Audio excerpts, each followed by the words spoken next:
Dinas Perhubungan Kabupaten Madiun melakukan materisasi seluruh alat penerangan jalan atau APJ, menindaklanjuti rekomendasi Badan Pemeriksaan Keuangan Republik Indonesia Perwakilan Jawa Timur. Kabid Sarana dan Prasarana Perlengkapan Jalan Dinas Perhubungan Kabupaten Madiun Rina Meta Wardani mengatakan, sesuai rekomendasi BPK, pembayaran tagihan listrik APJ tak boleh lagi menggunakan taksasi atau abonemen. Untuk itu, mulai tahun 2024, pembayaran tagihan listrik APJ di Kabupaten Madiun berubah dari taksasi menjadi materisasi. Menurut Rena, sebelum tahun 2024, rata-rata tagihan pembayaran listrik APJ Kabupaten Madiun sebesar 1,1 miliar rupiah per bulan. Dengan demikian, setahun pembayaran listrik APJ bisa mencapai 13 miliar rupiah. Setelah dilakukan materisasi, satu bulan pembayaran APJ hanya sekitar 500 juta saja. Dengan demikian, satu bulan Pemkab Madiun dapat menghemat biaya tagihan listrik APJ hingga 600 juta rupiah. Rena mengatakan untuk pengendalian tahanan listrik Dinas Perhubungan Kabupaten Madiun menindaklanjuti temuan BPK dengan melakukan MOU dengan PLN pada pertengahan tahun 2023. Kerjasama itu terkait materisasi APJ yang selama ini masih menggunakan perhitungan taksasi atau abonemen. Setelah ada MOU dengan PLN disepakati menghapus perhitungan taksasi dan abonemen menjadi materisasi pada Juni 2023. Sebulan kemudian, Disub Kabupaten Madiun dan PLN melakukan survei dengan titik terkait APJ yang menggunakan abonemen atau taksasi di 15 kecamatan di Kabupaten Madiun. Dari survei tersebut, APJ yang berada di ruas jalan Kabupaten Madiun dilakukan materisasi. Selain survei, Disub Kabupaten Madiun juga melakukan sosialisasi kepada masyarakat agar tidak lagi mengambil aliran listrik dari APJ milik Disub Kabupaten Madiun. Untuk APJ yang berada di ruas jalan desa atau mengambil aliran listrik dari APJ milik Disub dilakukan pemutusan. Total yang dilakukan pemutusan listrik pada tahun 2023 sekitar 223 ID pelanggan. Hal itu sesuai peraturan Bupati Madiun nomor 23 tahun 2023 bahwa pengelolaan APJ sudah dibagi kewenangannya bila di jalan kabupaten menjadi kewenangan Disub dan di jalan desa kewenangan pemerintah desa. Rina menyebutkan hingga akhir tahun 2023 sebanyak belasan desa sudah mengajukan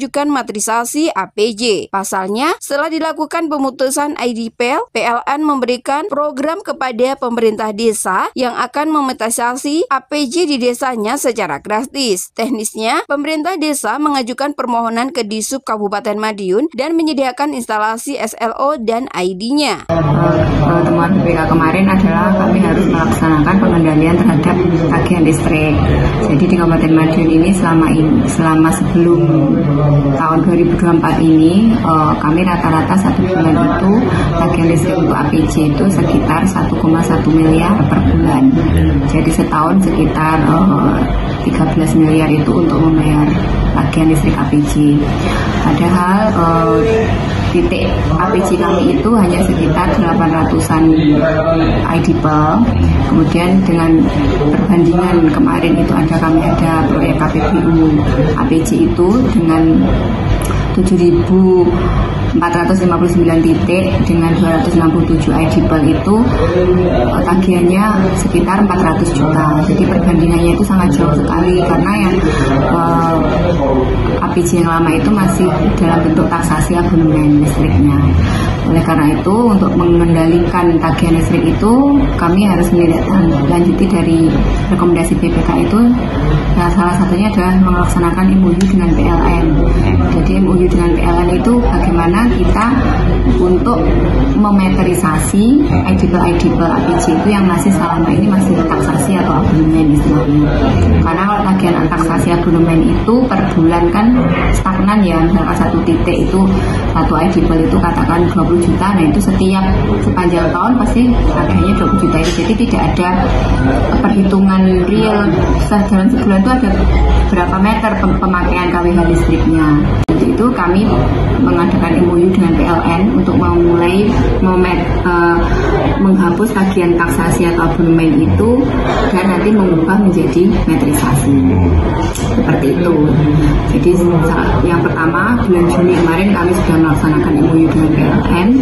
Kemudian mulai bulan Juli ditindaklanjuti dengan survei bersama PLN terkait titik-titik abonemen taksasi terkait APJ ini, karena titik-titik abonemen taksasi kami itu di lapangan secara langsung maupun tidak langsung itu banyak yang dipakai oleh warga sekitar, karena mungkin memang kebijakan dahulu antara PLN dengan pejabat zaman dahulu mungkin memang untuk meratakan pelayanan listrik itu agen taksasi itu memang mungkin bisa disalur atau digunakan oleh warga sekitar. Nah, karena sekarang itu menurut BPK itu bahwa yang boleh dibayari oleh listrik oleh dinas perhubungan itu hanya yang merupakan asetnya dinas perhubungan, makanya kemudian kami melakukan pengecekan terhadap IDPL kami yang selama ini ternyata mungkin masih dipakai warga sekitar untuk entah untuk kepentingan umum maupun ada kepentingan pribadi juga di situ, sehingga kami